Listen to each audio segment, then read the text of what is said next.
주시옵소서. 이종에게 아버지 하나님 말씀의 권세를 주시고 말씀을 통해서 생명을 살리는 능력의 역사가 임하게 하여 주시옵소서. 오 성령님 종을 새롭게 하시고 힘을 주시고 능력 더하여 주시옵소서. 감사를 드립니다. 오늘 우리에게 주시는 하나님의 말씀 갈라디아서 4장 4절로부터 5절 2절 말씀을 같이 봉독하실 때 성령의 음성을 들으시기를 축원합니다. 갈라디아서 4장 4절로부터 5절 2절 말씀을 봉독해 올립니다. 때가 참에 하나님이 그 아들을 보내사 여자에게서 나게 하시고 율법 아래에 나게 하신 것은 율법 아래에 있는 자들을 속량하시고 우리로 아들의 명분을 얻게 하려 하심이라. 아멘. 어제는 성탄절이었습니다. 성탄절이었고 성탄절에 대한 우리가 깊은 의미를 깨닫게 하셨고 또 이제 오늘 갈라디아서 4장에 나오는 4절과 5절의 말씀은 성탄절의 근본이 되는 말씀이라고 할 수도 있어요. 왜 그러냐면 때가 찼다. 때가 찼다는 게 뭐예요? 그 날짜가 되었다. 그 기간이 하나님께서 아들을 보내시는데 그분이 누구죠? 예수 그리스도. 예수 그리스도를 보내시는데 아무 때나 보내신 게 아니라 우리가 알지 못하는 하나님의 섭리와 예정 가운데 그때가 차가지고 말씀대로 보내시는데 여자에게서 나게 하셨다.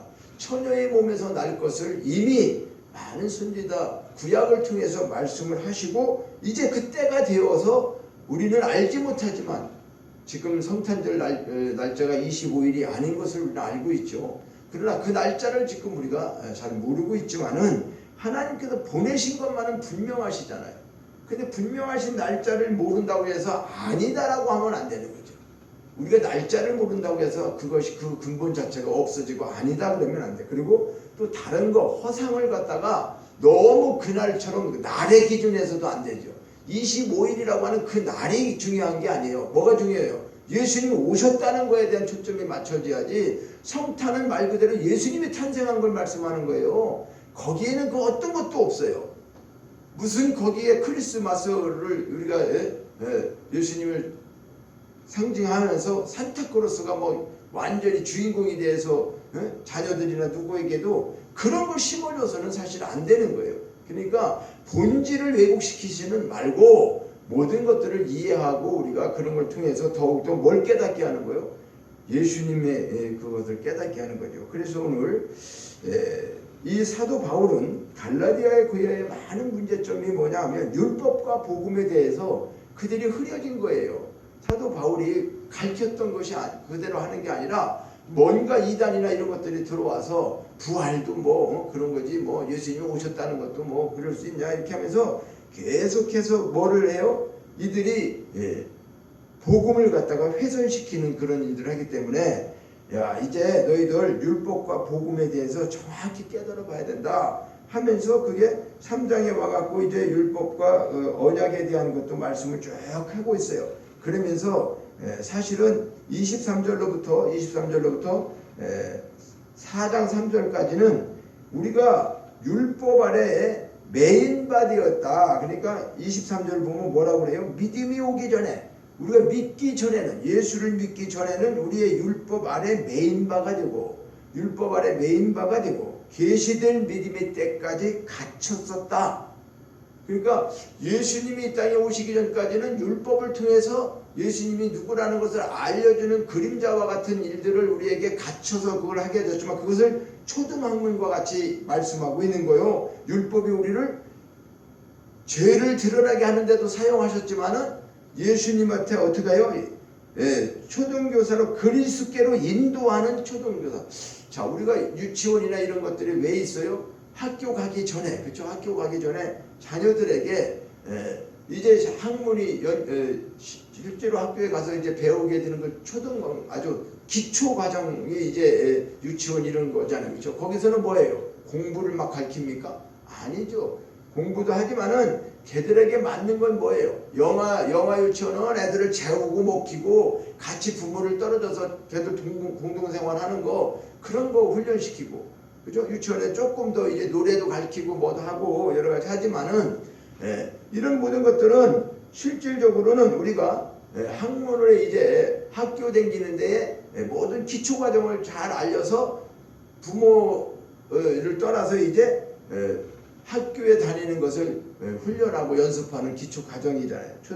그러니까 이 율법 아래에 있었다고 하는 우리는 예수님이 오시기 전에는 하나님이 누군지 예수님이 잘 모르기 때문에 율법으로다가 하나님이 원하는 법을 통해서 제사를 지내게 하고 여러 가지 그런 것들을 했지만은 이것은 다 이제 실제 예수님이 오시고 나니까 그런 것에 너무 매이는 것이 아니다. 그래서 누구든지 믿음으로 말미암아 그리스도 예수 안에서 하나님의 아들이 되었다고 하는 거, 이걸 믿음으로 구원받은 걸 말씀하죠. 그것이 3장 26절에 너희가 다 믿음으로 말미암아, 우리는 믿음으로 말미암아 그리스도 예수 안에서 하나님의 아들이 되었다는 거예요. 그것이 하늘에 속한 자이고 그것이 하나님 자녀이고 천국 백성이고, 그렇죠? 여러 가지로 그렇게 우리가 성경을 통해서 불러지게 되는데, 자, 그러면서 누구든지 그리스도와 합하기 위하여 세례를 받는 자는 그리스도로 옷을 입었다라고 하는 의미를 말합니다. 그러니까 세례가 침례가 오느냐 세례가 오느냐 이런 것 때문에 서로 어떻게 해요?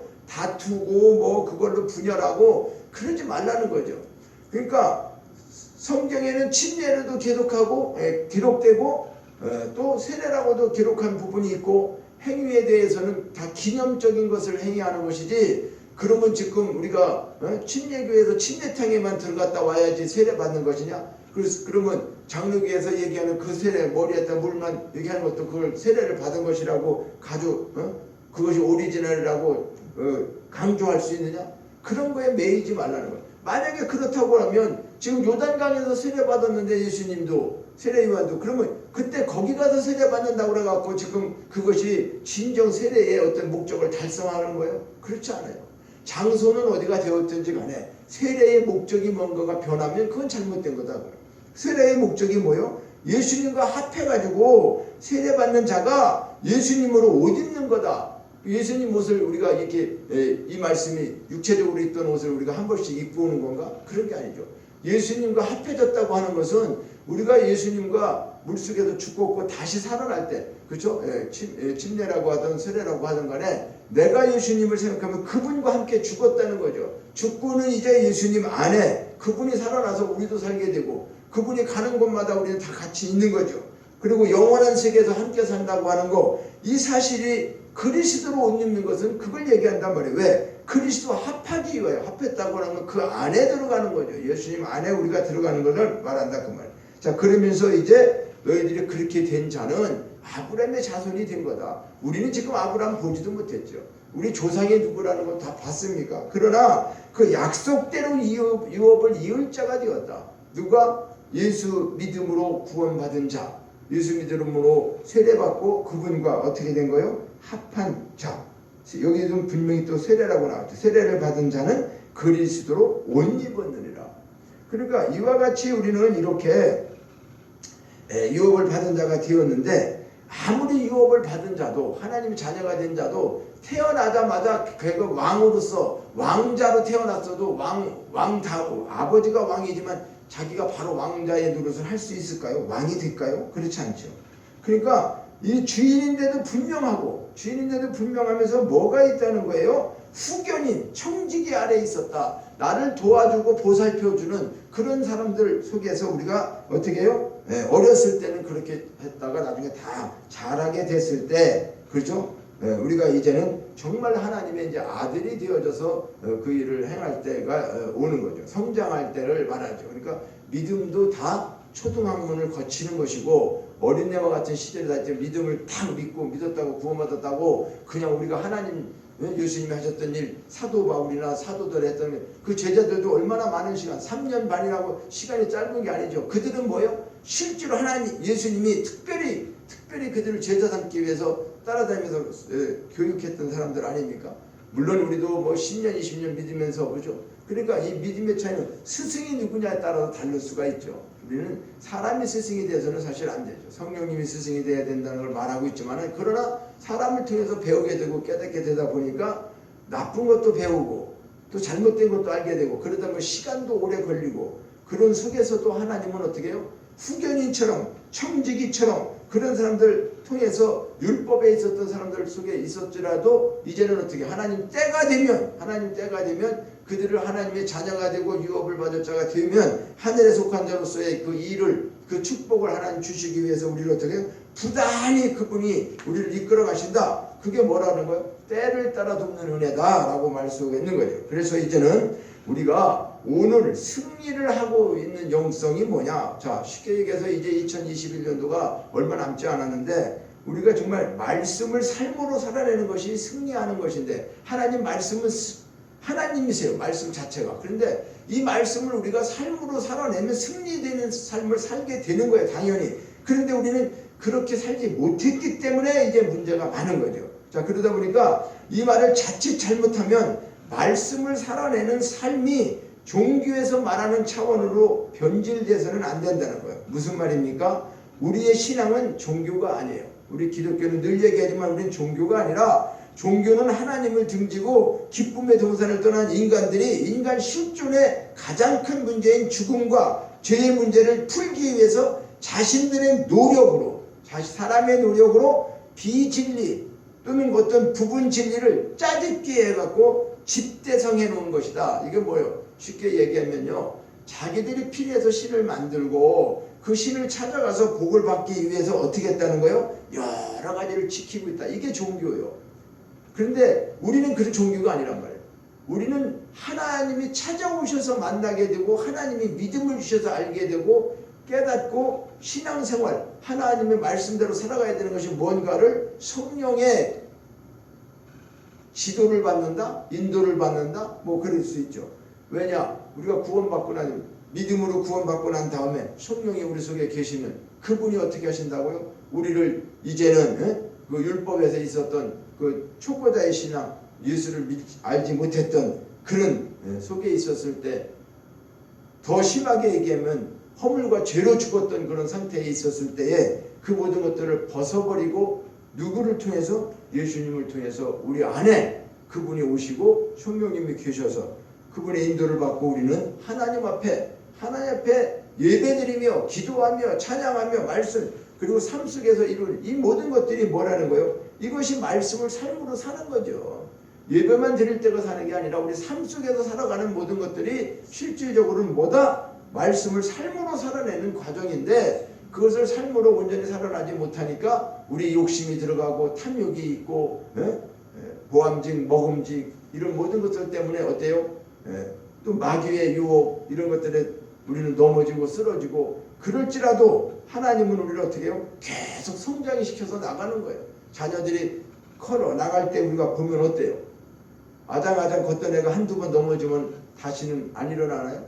걷다가 수없이 넘어지죠. 뭐 어떤 학자는 수천 번을 한번 걷기 위해서, 사람이 걷기 위해서 해보면 수천 번을 넘어지고 일어난다고 얘기를 해요. 근데 그럴 수 있겠죠. 그러나 그 넘어짐이 다치는 넘어짐이 아니죠. 넘어져가지고 못 일어나는 넘어짐이 아니라 계속 일어나기 위해서 걷기 위한 넘어짐이 필요한 거예요. 걷기 위해서 넘어지는 거예요. 그건 잘못돼서 넘어지는 게 아니란 말이죠.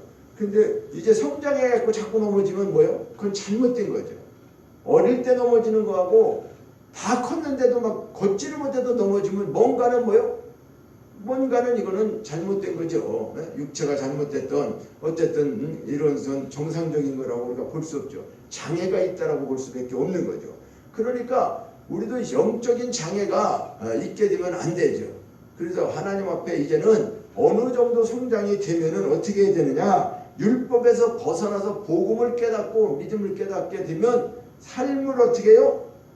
삶을 말씀으로 살아내는, 말씀을 삶으로 살아내는 이런 우리가 영적인 신앙을 갖고 사는 것이 우리 예수 믿는 사람들이다. 그래서 하나님이 계획하신 참 복음이 무엇일까? 하나님이 계획하신, 자, 우리는 이렇게 종교, 세상 종교와 다른 하나님을 믿는 신앙이 있는데, 여기에서 승리하는 영성이라고 하는 것을 우리가 생각하면서 자, 하나님이 계획하신 참 복음을 우리가 좀 깨달아 봐야 되는데 부활이라는 것이 이제 유일한 기독교의 사상이다라고만 말하면 그건 온전한 복음이 될 수가 없어요. 야, 다른 데는 부활이 없어. 우리 기독교만 온전히 부활이 있어. 그러니까 이 사상만을 얘기한다고 하면 그것만을 전한다고 하면 그것이 다 복음이라고 할 수는 없다는 거예요. 그런 것들을 통해서 여러 종교들 속에서 교묘하게 속이는 부활의 성도들도 사상도 많이 있다는 거죠. 그러니까 부활을 속이는 본질이 아닌 그런 것들을 말합니다. 부활은 반드시 하나님이 계획하신 그 아들 예수 그리스도와 십자가가 연결되지 않으면 그 부활은 진정한 부활이 아니죠. 다른 종교에서는 도저히 흉내낼 수도 없고 어떻게 할 수도 없는 것이 우리에게 주시는 부활이지만 그 부활은 하나님이 십자가와 연결시키지 않고는 예수님이 십자가에서 죽으신 그 사건과 연결시키지 않는 부활은 다 가짜고 허상이라는 거예요. 자, 그래서 십자가에서 죽은 인간 예수가 유일한 창조주요 구원주요 그렇게 우리를 위해서 이 땅에 성탄절처럼 오셨다고 하는 성탄이 뭐예요? 예수님이 탄생했다는 거죠. 그렇죠? 하나님이 육신의 몸으로 오신 거죠. 성육신 하신 거죠. 그러니까 그분이 왜 오신 거냐고. 우리를 하나님의 뜻을 이루기 위해서 오셨지만은 그 하나님의 뜻은 창세전에 이미 우리를 선택했는데 선택한 하나님의 자녀들을 예수님이 오셔서 어떻게 해요? 구원하시러 온 거예요. 너 하나님의 자녀야. 너 이렇게 사는 거 아니다. 너는 지옥 가는 사람이 아니야. 이렇게 우리를 어떻게 해요? 그분이 오셔서 깨닫게 해주시고 믿게 하시고 알게 하시고 내가 그래서 하나님의 뜻을 받들고 와서 너희들이 죄졌지 내가 대신 죽는 거야. 네가 이걸 믿고 다시는 이제 죄짓는 자로 가지 말고 하나님의 자녀로 사는 거야. 이것 때문에 내가 온 것이다. 그래서 그분이 죽은 다음에 뭐 하셨어요? 부활을 보여주셨어요. 그러니까 우리는 예수님이 보여주신 그 모든 것들을 볼 때 우리는 죽는 게 아니구나. 죽고 끝나는 게 아니구나. 영원히 사는 거구나. 누가 보여주셨어? 예수님이 보여주셨죠. 그러니까 우리에게 뭘 가지라고? 이 세상에서 살다가 죽는 거, 목숨이 끊어진다고 하는 거, 육체가 죽는 거 그게 전부가 아니다. 하나님 나라에 가기 위해서 우리는 영원히 부활하게 된다. 그리고 내가 다 어떻게 한다? 승천하시고 다시 오신다고 말씀했어요. 그래서 우리는 물론 이 세상 살면서 여러 가지 문제들로 지금 두려워하거나 또 환난이 오거나 이런 부분들이 많이 있어요. 그래서 힘드는 부분들이 있지만은 자, 그리스도께서 우리를 위하여 저주를 받은 바 되사 저주에서 우리를 속량하셨다. 이 말이 뭡니까? 갈라디아 3장 13절에 그리스도께서 우리를 위하여 저주를 받은 바 되사 율법의 저주에서 우리를 속량하셨으니 기록된 바 나무에 달린 자마다 저주 아래에 있는도다. 자, 예수님이 십자가라는 걸 원래 저주받은 거예요. 형틀이죠. 형틀. 로마의 사람을 죽이는 형틀. 아주 흉악범을 죽이는 형틀인데 예수님이 그걸 받으신 일이 하나도 없는 분이죠. 그분은 죄가 있는 분이 아니에요. 그런데 강도보다 더 그런 참혹한 십자가를 그분이 지신 것은 우리 때문에 했다는 거죠. 우리의 죄 때문에 저주를 받으시고 우리를 속량하셨다. 값을 지고 우리를 예수님 피값으로 십자가의 값을 지불하고 우리를 구원하셨다. 속량하셨다고 하는 건 그걸 말하는 거죠.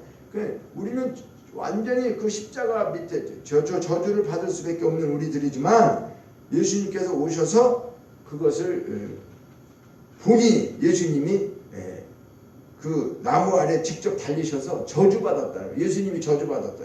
그러니까 너희는 이제 다시 저주받지 마라. 저주받는 자가 아니다라는 거죠. 그러면서 결론적으로 이제 뭐예요? 때가 차갖고 하나님이 보내셨다. 하나님이 그 아들을 보내셔서 여자의 후손으로, 그렇죠?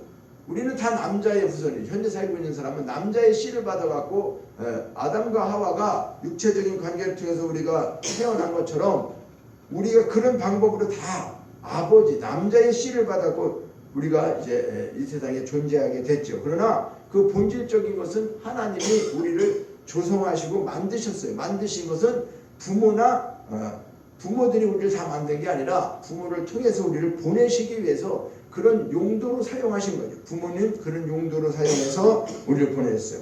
자, 그렇다면 하나님이 보좌를 버리시고 사람이 되셔서 죽은 그 저주의 십자가의 개념은 부활하고 연결이 되어야 하는 거죠. 그 부활은 다시 뭘로? 승천하셨어요. 부활하고 그냥 끝났습니까? 승천하셔서 어디까지? 하나님의 보좌에 앉으셨다는 거예요.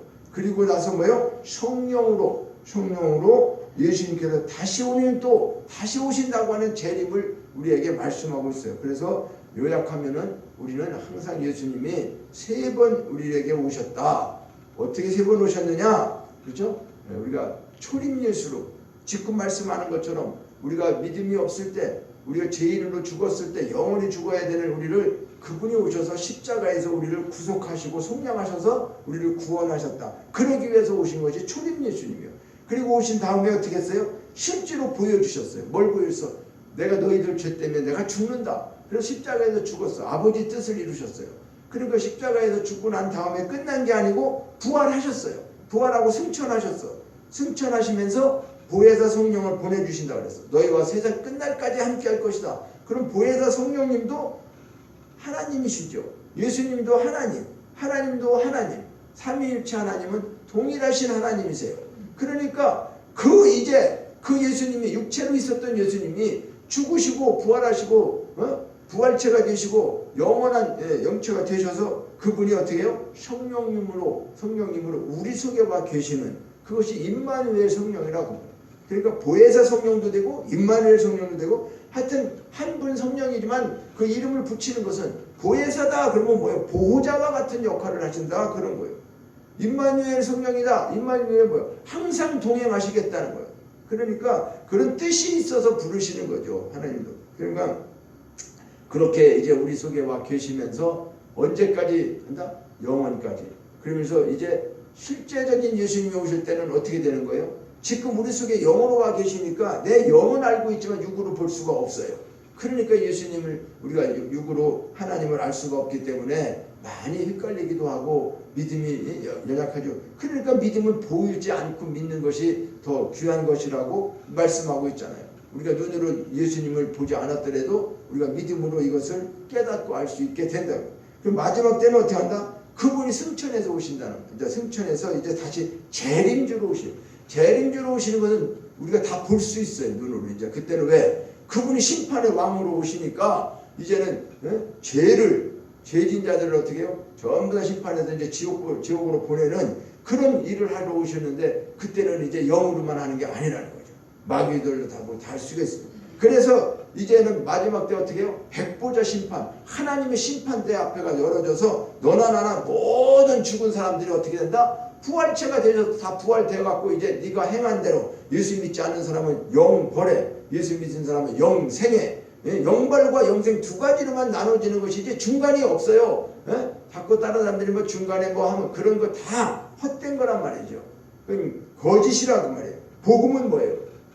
지옥과 천국 두 가지로 나눠지는 거예요. 영벌과 영생 이거 외에는 없다는 사실을 우리는 반드시 기억해야 돼요. 그래서 이 부활은 승천해서 보좌에 앉으셨다가 성령을 통해서 우리에게 오셨어요. 오시고 마지막에 뭐가 남았어요? 재림주로 오셔서 만왕의 왕으로 심판하셨어요. 자, 그래 요약한다고 하면 성육신 하늘의 보좌를 버리고 사람이 되신 사건은 창조자 되시는 우리 예수님이 그 죽음과 부활과 승천과 보좌와 성령과 재림 이것이라고 할 수가 있어요. 그러니까 성경을 통틀어서 얘기하면 예수님이 왜 이곳에 오셨냐 초창기에 하나님의 뜻을 이루는데 그 하나님의 뜻은 예수님이 오셔서 이루는 게 뭐야? 자기 백성을 구하러 오셨다. 자기 백성 구해가지고 그를 어떻게 해요? 마지막 재림이 뭡니까? 마지막 재림에 악한 것들 사탄을 완벽하게 이제 그때는 하나님께서 지옥불에 집어넣고 사탄을 따라서 계속 구원받기를 원했지만 받지 못하고 있는 자들 그들도 다 한 곳에 가는 거죠. 그래서 이 하나님의 사건이 우리에게 어떻게 은혜로 흘러온 것인가 이것을 오늘 말씀하고자 하는데 자 인간이 스스로 삶의 주인 노릇했던 그 죄를 회개하고 믿음의 십자가에서 죽으신 예수님 그 창조자 구주 되시는 하나님으로 모셔드린 자는 그 죽음과 부활과 보좌에 함께 이미 앉혀졌다. 자, 이 말은 뭐예요? 우리가 죄인이었었지만은 예수님이 오셔서 그분이 하신 일을 우리가 다 믿으면 내가 뭘 행하고 지키지 않았을지라도 선한 일 착한 일 때문에 내가 구원받는 게 아니라 그 믿음으로 십자가에서 죽으신 예수 그리스도, 그분을 부인하지 않고 그분을 믿는 자는 그분이 살아나신 것처럼 우리도 살아나고, 그분이 하나님 보좌에 앉는 것처럼 우리도 그 보좌에 앉게 된다고 하는 거예요. 이미 앉혀졌다는 거죠. 왜 그러냐면 지금 앉혀진 게 아니라 지금 우리는 그 길을 향해서 가고 있지만 이미 우리는 앉혀져 있다. 예수님과 함께 있기 때문에, 그분 안에 있기 때문에. 그래서 그것을 뭘로 다 보여주신다? 우리 안에 내주하시는 성령, 내 안에 함께 계시는 성령님께서 우리를 그렇게 알려주신다는 거예요. 그러다가 이제 뭐요? 재림의 메시아로 주님과 이제 온전하게 하나가 되는, 연합이 되는 그런 우리가 일들을 이제 앞으로 내비두게 됐죠. 그러니까 이것을 깨닫게 되면 우리는 어떻게 해요? 그 믿음으로 은혜의 보좌에 담대하게 나올 수밖에 없다는 거예요. 오늘도 우리가 죄인은 하나님 앞에 나올 수가 없지만 예수님이 그 이 공로, 이런 모든 것들을 우리가 힘입고 주님 앞에 나와가지고 우리가 어떻게 해요? 주님 앞에 고백하죠. 죄인이 왔지만은 주님의 은혜로 우리를 하나님 덮어주시고, 한 주간도 이렇게 많은 사건과 사고들이 끊임없이 일어나는 이 땅에 자녀들을 지켜주시고, 우리를 지켜주시고, 성도들을 지켜주시고, 나라와 민족을 지켜주시고, 어쨌든 코로나 아니라 더한 것들이 있다 하더라도 하나님이 지켜주시기 때문에 우리는 이렇게 감사할 것밖에 없다고 하는 것을 선포하게 되는 것입니다. 그러면 어떻게 승리의 삶을 우리가 살 수가 있는가? 승리한 말씀을 삶으로 살아내는 것이 승리의 삶인데 어떻게 해야 되느냐? 자, 사도 바울과 같은 심정으로 우리가 이 성경 몇 구절을 좀 말씀하는데, 로마서 7장 24절은요. 오호라 나는 곤고한 사람이로다. 이 사망의 몸에서 누가 나를 건져내랴. 이건 뭐 때문에 그렇다고요? 사도 바울이 한탄하고 있는 것은 죄의 법을 깨닫고 나니까 내가 참 곤고하구나. 그렇게 살고 싶지 않은데 이렇게 살게 될 수밖에 없구나. 이 사망의 몸에서 나를 누가 건져내겠냐. 이 죄의 법 때문에 사도 바울은 깨닫고 한탄했다고 하는 거예요. 그러니까 우리가 왜 이렇게 안 되고 있는가 하는 것을 우리가 깨닫고 사도 바울과 같은 심정으로 우리도 고백해야 되는데, 그래서 야고보서 2장 10절에는 야고보서 2장 10절에는 이렇게 말하고 있죠.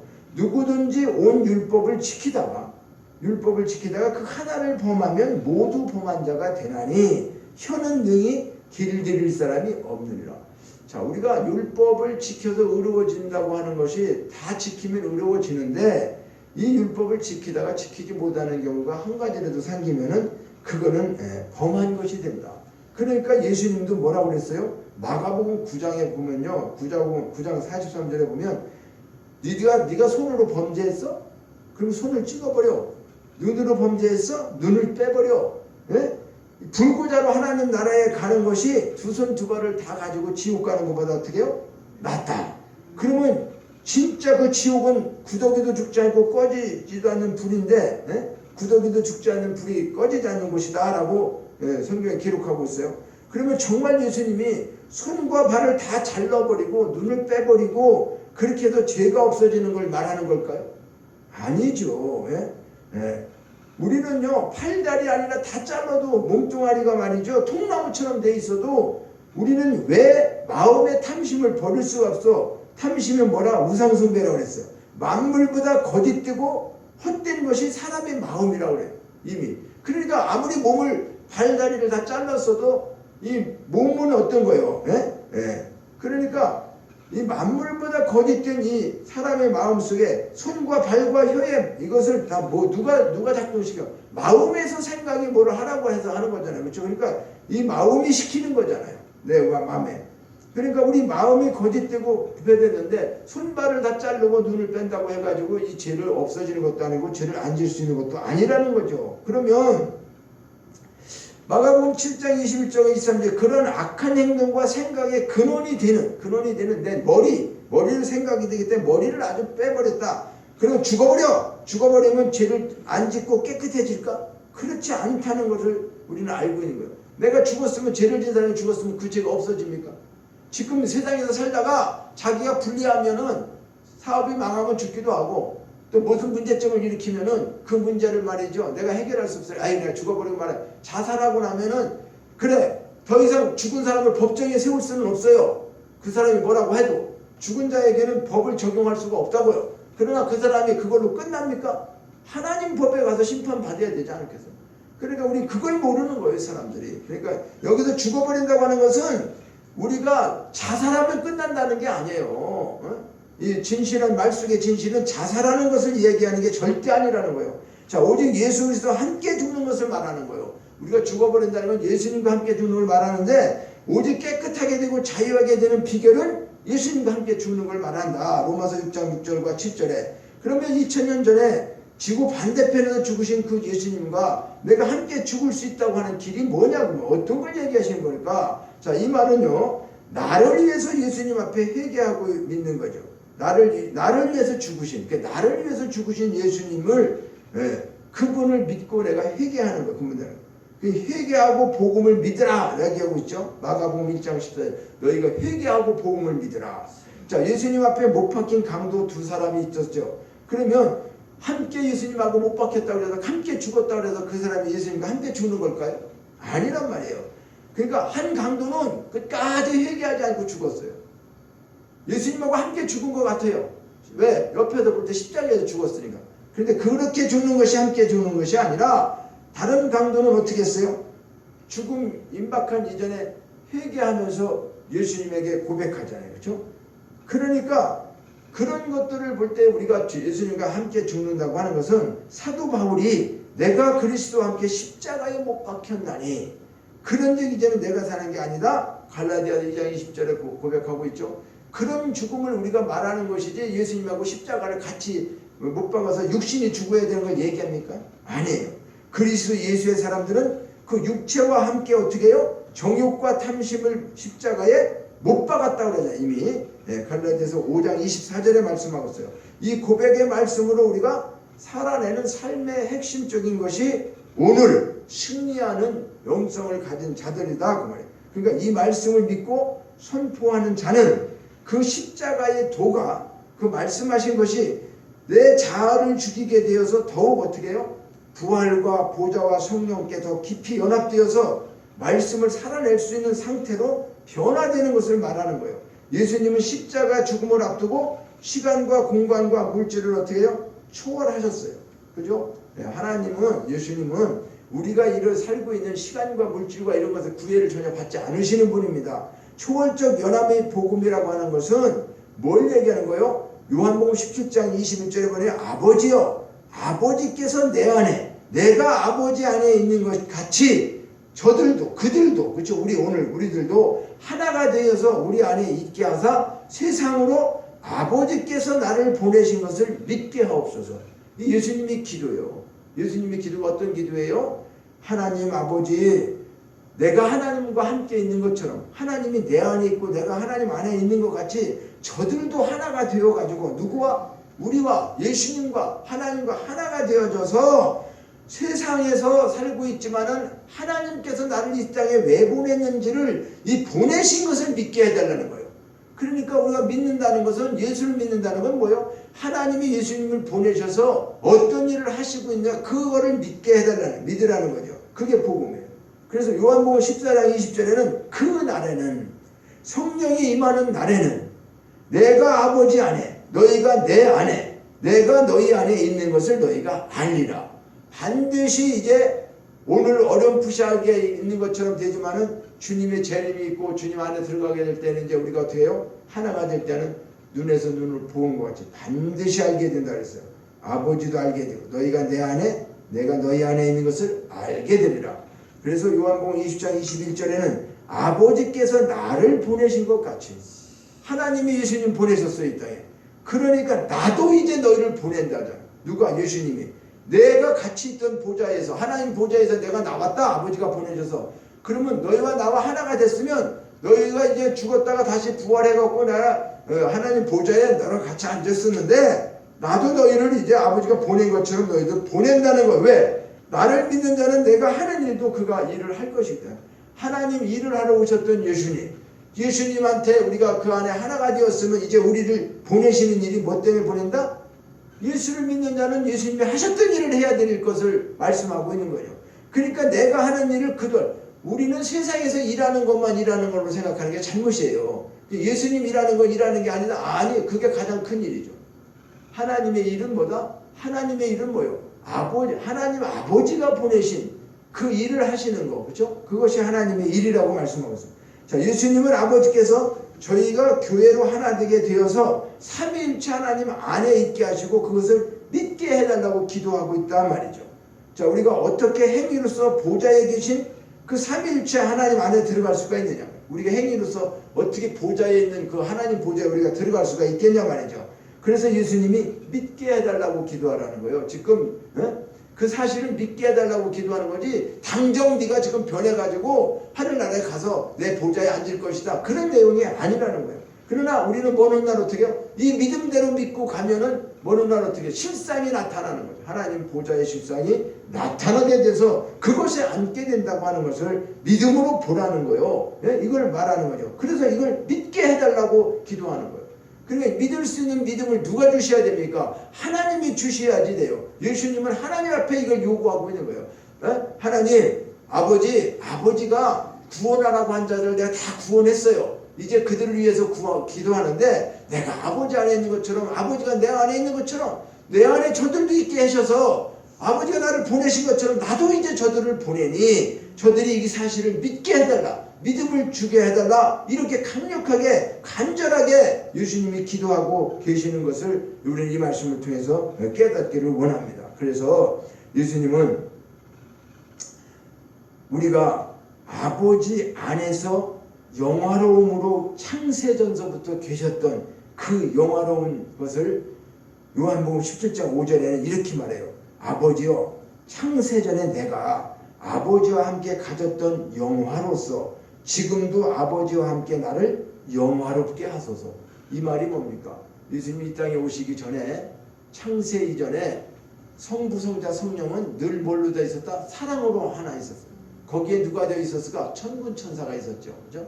천군 천사가, 마귀가 있었던 건 아니에요. 천군 천사가, 그 천사 하나가, 루시퍼가 잘못돼갖고 반란을 일으켜서 그가 떨어지면서 마귀가 됐지만, 마귀 사탄 귀신이 했어요. 그 졸개들이. 그러나 실질적으로는 영계, 원래의 우주 만물의 창조되기 전 영계, 그것을 첫사랑이라고 하는 거예요. 이것을 우리가 원초적인 사람, 근본적인 사랑 이렇게 얘기하는데, 그것이 이제 실제로 말을 풀어보면 그게 첫사랑이다. 그분들은 원래 처음, 우리가 인간이 깨달을 수 있는 처음 사랑이 뭐냐? 창세 이전에 그분이 그냥 계셨다는 거예요. 그러니까 여기서 예수님도 뭐라고 말씀하는 거예요? 아버지요, 창세 전에, 이거 만들기 전에 내가 아버지와 함께 가졌던 영화, 그게 뭡니까? 예수님도 하나님, 성령님도 하나님, 하나님도 하나님, 하나님으로서 봤던 영광, 그걸 누리면서 살았던 그 영화, 이런 것들을 어떻게 해요? 다 누리고 있던 그 예수님, 그때를 생각하는 거예요. 창세전에 아버지와 함께 가졌던 영화로서 지금도 아버지와 함께 나를 영화롭게, 지금 그때나 지금이나 예수님은 어떻게 해요? 동일한 하나님의 영광을 받고 계시는 분 아니에요? 그러니까 우리를 창세전의 영화로움 안에 넣어주셨다는 것을 믿게 해달라는 거예요.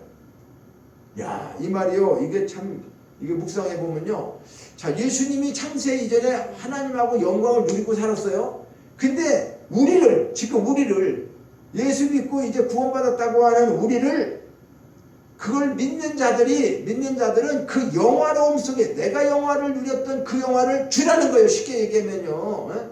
예수님이 누렸던 이런 기도가 어디 있겠습니까? 어마어마한 이게 우리에게 예수님이 주시는 기도예요. 아버지께 기도하고 있는 그 기도는 우리에게 이보다 더 큰 축복의 말씀이 없는 거예요. 내가 누렸던 영광을 지금 나에게, 오늘 예배드리는 너에게, 이거를 믿고 있는 자에게 이 복된 말씀으로 주시라는 거잖아요. 주시라는 거예요. 자, 그러면서 또 그들을 위하여 내가 나를 거룩하게 하오니, 그들을 위해서 내가 나를 거룩하게 하오니 이는 그들도 진리로 거룩함을 얻게 하려 하나이다. 요한복음 17장 19절. 자, 예수님이 거룩해. 우리는 거룩하지 않아요. 우리는 죄인이에요. 거룩해. 그런데 예수님은 뭐예요? 이들도 거룩하게 하셔서 나처럼 거룩하게 되어, 쉽게 얘기하면 예수처럼 되라는 거죠. 예수처럼, 내가 예수죠. 예수님이 오신 목적은 구원시키러 왔어요. 구원만 시켜놓고 끝나는 게 아니라 그 영광과 영화의 모든 것을 다 주시되에 나에게 주셨던, 예수님에게 주셨던 영광도 저들에게 주고, 내가 거룩한 것처럼 저들도 거룩하게 해주고, 이것을 지금 어떻게 해요? 기도하고 있는 거죠. 진리로 거룩하게 해달라. 뭘로 다 거룩해요? 진리로 거룩해지는 거죠. 진리가 뭔데요? 말씀이죠. 진리가 뭔데요? 성령님의 말씀을 통해서, 성령으로 통해서, 말씀을 통해서 진리로 거룩함을 얻게 하려 합니다. 요한복음 17장 19절에. 자, 그러니까 진리로 거룩해지는 것은 한마디로 거룩이 이루어진 십자가의 연합을 말하는 거죠. 이 말은 뭡니까? 예수님이 우리에게 그런 말씀했죠. 야, 나를 따라오려거든 너희도 자기 자신을 부인하고 자기 십자가를 지고 나를 쫓을 것이다. 이런 말씀했어요. 그런데 이것은 뭐냐? 예수님께서 우리의 모든 죄를 사해해 주셨지만은 우리가 거룩해지고 십자가의 연합을 이야기한다고 하는 것은 나를 부인하고 사는 삶을 말한다 그 말이에요. 그러니까 예수님은 자신이 죽을 십자가를 자신이 지고 가셨어요. 그러니까 우리도 어떻게 하는 거예요? 우리가 자기 십자가를 지고 가야 된다고 하는 사실을 1차적으로 예수님은 똑같이 우리가 그 죽을 십자가를 지고 가는 것이죠. 이것이 자기 부인의 삶의 핵심이다. 그러니까 뭐냐면, 말이 굉장히 어려울 수 있어요. 이 말 어려울 수 있는데 이 진리를 풀어주는 것이 참 쉽지는 않은데, 결론적으로는 예수님이 하나님의 일을 하러 오셨어요. 그리고 우리는 다 죄인이었어요. 예수님이 우리를 십자가에서 구원해 주시면서 내가 아버지 안에 있는 것 같이 너도 내 안에 있고 나도 너희 안에 있고 이제 하나님 앞에서 같이 우리가 하나 되기를 원한다고 기도하시면서 내가 받았던 영광, 창세전에 누렸던 영광을 저들에게, 왜? 같이 됐으니까, 한 몸이 됐으니까. 이런 게 어디 있겠냐고요. 하나님의 위치에 있는 그 복을 우리도 누리게 해달라는, 이 엄청난 예수님의 우리를 위한 축복의 기도라니까. 그런데 이런 축복을 지금 예수님께서 하나님 아버지 앞에 그 기도를 하셨는데 예수님의 기도를 들어주신다, 안 들어주신다? 들어주셔요. 예수님의 기도를. 그러니까 우리 기도를 듣는 게 아니고 예수님의 기도를 들으신다는 거예요. 우리가 기도하면 막 들어주신다고 하지만 실질적으로는 이미 우리가 기도가 다 이루어질 수 있도록 누가 먼저 기도하셨어? 예수님이 먼저 기도하셨단 말이에요. 저들이 기도하든지 저들이 거룩하게 되는 거, 이런 모든 것들 하나님 아버지 나에게 주신 거 저들이 원할 때 다 주세요. 누구 허락을? 예수님이 이미 중보적인 기도를 통해서 하나님 앞에 허락을 받고 있는 기도라는 말이에요. 이게 얼마나 대단한 기도인지 모르는 거예요. 우리가 그저 예수님이 중보 기도하고 있다, 그런 얘기하면 안 돼. 그것만이 아니에요. 어떻게 구체적으로 중보 기도하고 있냐? 예수님이 받은 영광을 우리도 받으라고 기도하고 계신다는 거예요. 이게 참 세상에서는 있을 수 없죠.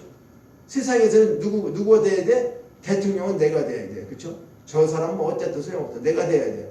그런데 아니다. 대통령이 안 돼도 너도 국가를 위하고 나도 국가를 위하고 여러분 이쪽 당도 나라를 위해서, 우리도 나라를 위해서, 진짜 국민들을 위해서, 이 나라를 잘 살기 위해서 우리가 해야 될 게 뭡니까? 이렇게 가야 되는 게 원칙 아니야? 그런데 아니라는 거냐? 너희들은 아니야.